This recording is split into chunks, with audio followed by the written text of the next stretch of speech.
Hey, what is going on, everybody? Boilon here, back for another video here on Marvel Strike Force. And in today's video, we have another edition of Should You Core, this time featuring Howard the Duck, the first available character, pretty much, of the Starjammer team, who is going to become available later on today. So in this video, we're going to be talking about all things Howard the Duck. We're going to take a little bit of a deep dive on his kit, and we're going to take a look at everything that you'll get for unlocking them if you so wish to do so early, whether that's through cores or through spending. And by the end of the video, we'll have the answer to whether or not I think that you should core for Howard the Duck. So if you're ready to go, let's boil this down.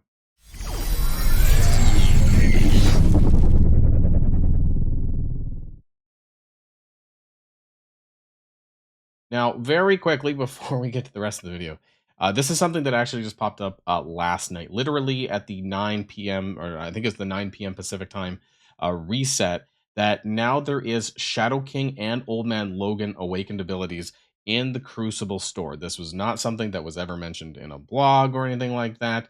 So I do want to bring that to your guys' attention here. All of them are available, like all the skills, the basic, the special, the ultimate, and the passive. They're all there for Shadow King and Old Man Logan. So if you don't have them maxed out yet, then here you go.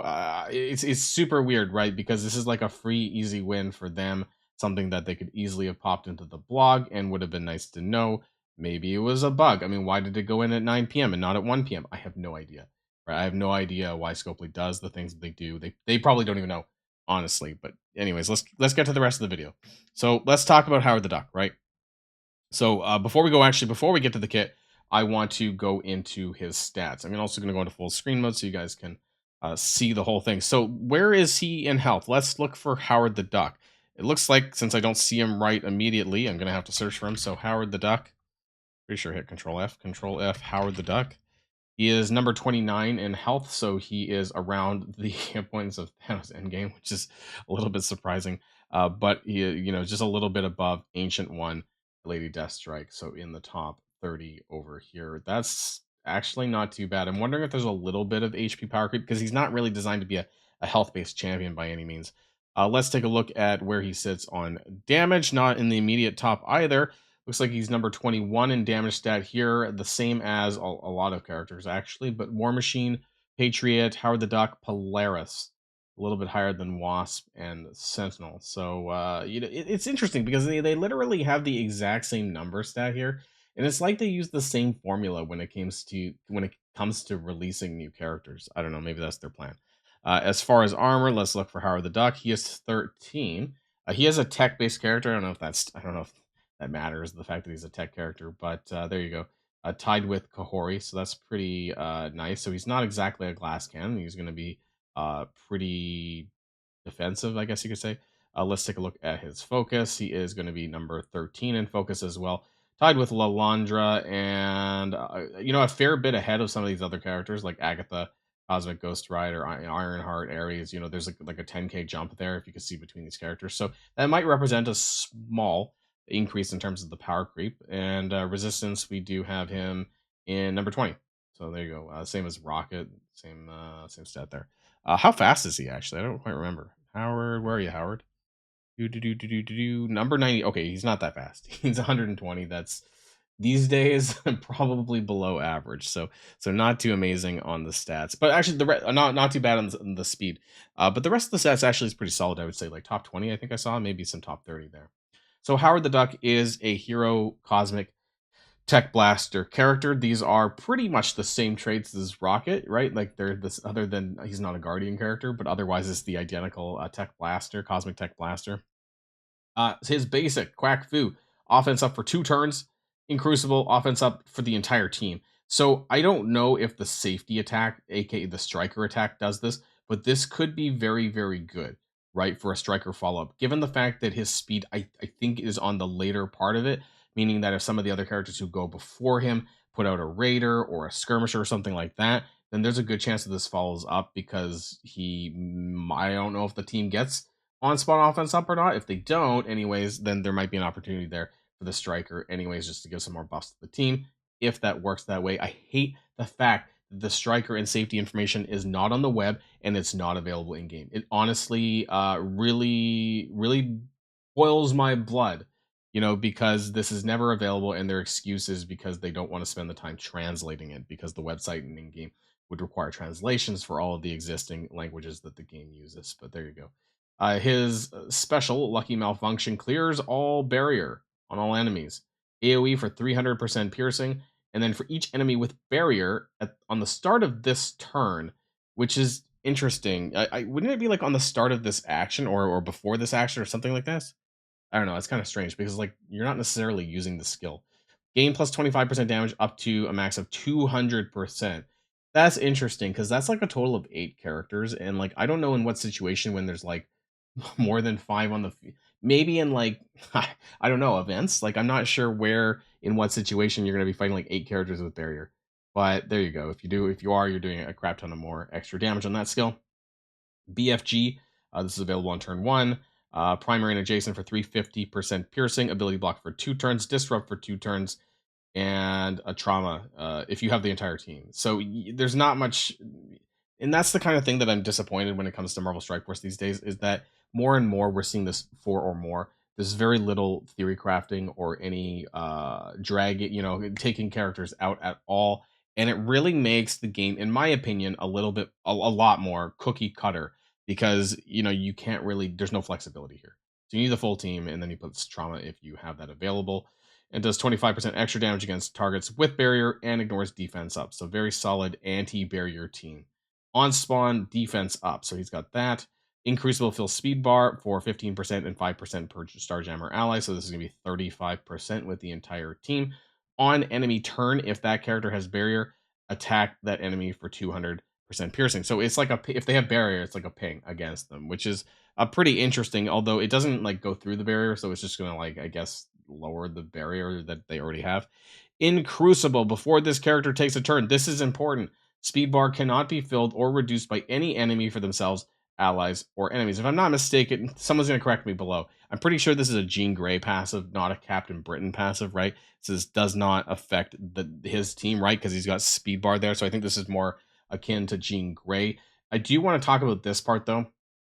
Allegedly on the test server, this was breaking Mephisto, meaning that Mephisto didn't get a 666 speed. Now, I believe there was a statement either by Envoys or Pathfinder somewhere in Discord, probably, where they said that before the full team comes out, that they would have this fixed. One thing that I do want to say is that there is a very long list of character bugs, both actually bugged in the game and text bugs as well, that they have not fixed for like over a year. Actually, probably since Alpha Flight, I have a whole long list of characters since then that are bugged and not working as intended. I actually have a list of that in my Discord server. For those of you who are actually on the Discord server, there's a channel called Current Character Bugs.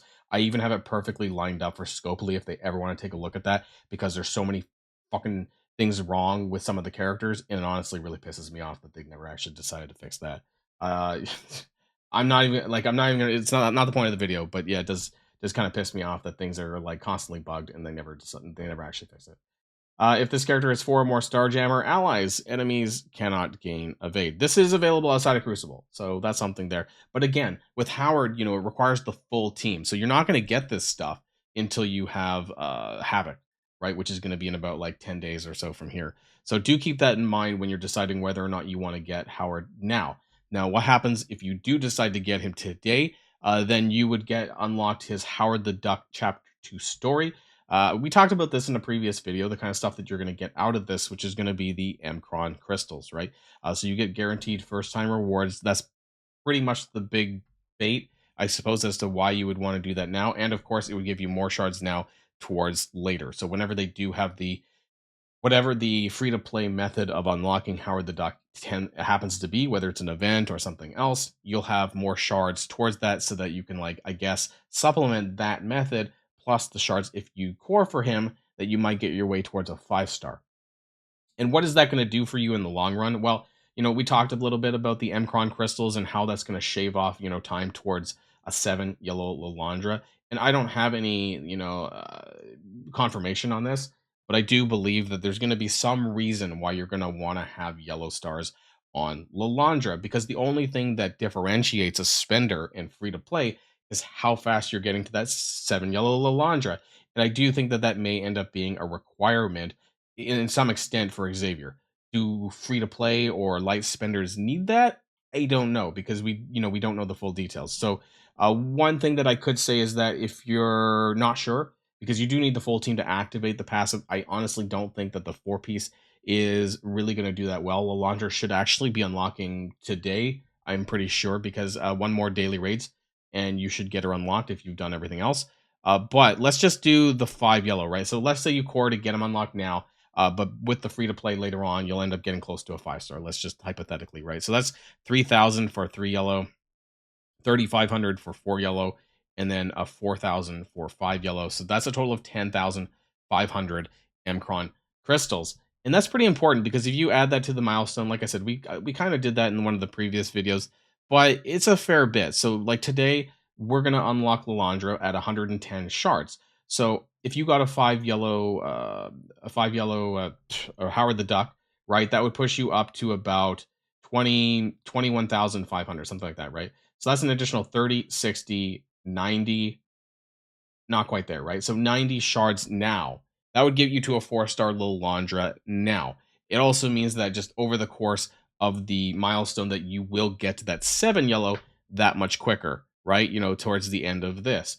Why does that matter is because in terms of what we're getting, right? We get about 2,500. I don't know if it's still in here.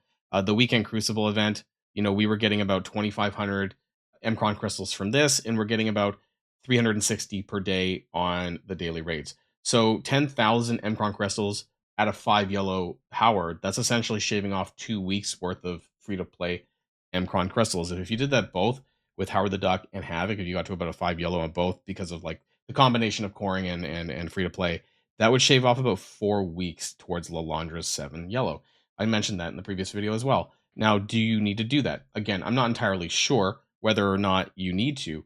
I have this suspicion that there's going to be some sort of yellow locking. Otherwise, why are they having this really like quick way of getting us a brand new character to 7 yellow? This like less than 3 months actually. They're promising to do that for. So I'm kind of skeptical about whether or not I think that there's going to be some requirement, but I have no proof.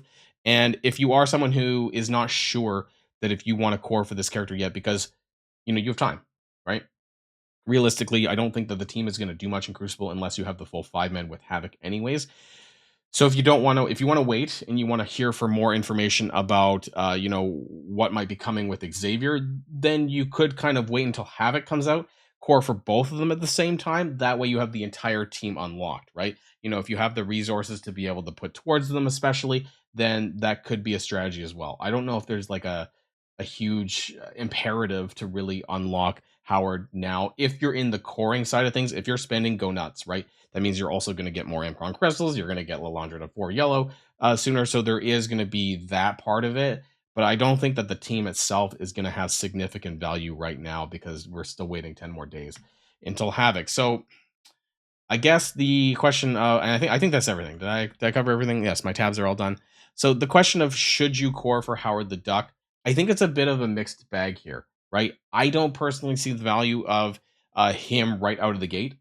And the only benefit for you unlocking him right now would be to get extra shards for Lalandra, who, again, I'm not sure Lalandra's going to necessarily have a ton of value until the full team's there, because from what I've seen from other video, I watched like one video of the Starjammers team. It seems like outside of Crucible, it's not very good, right? And you're not going to be able to get the full benefits of Cosmic Crucible with the Starjammers team until all 5 of them are around.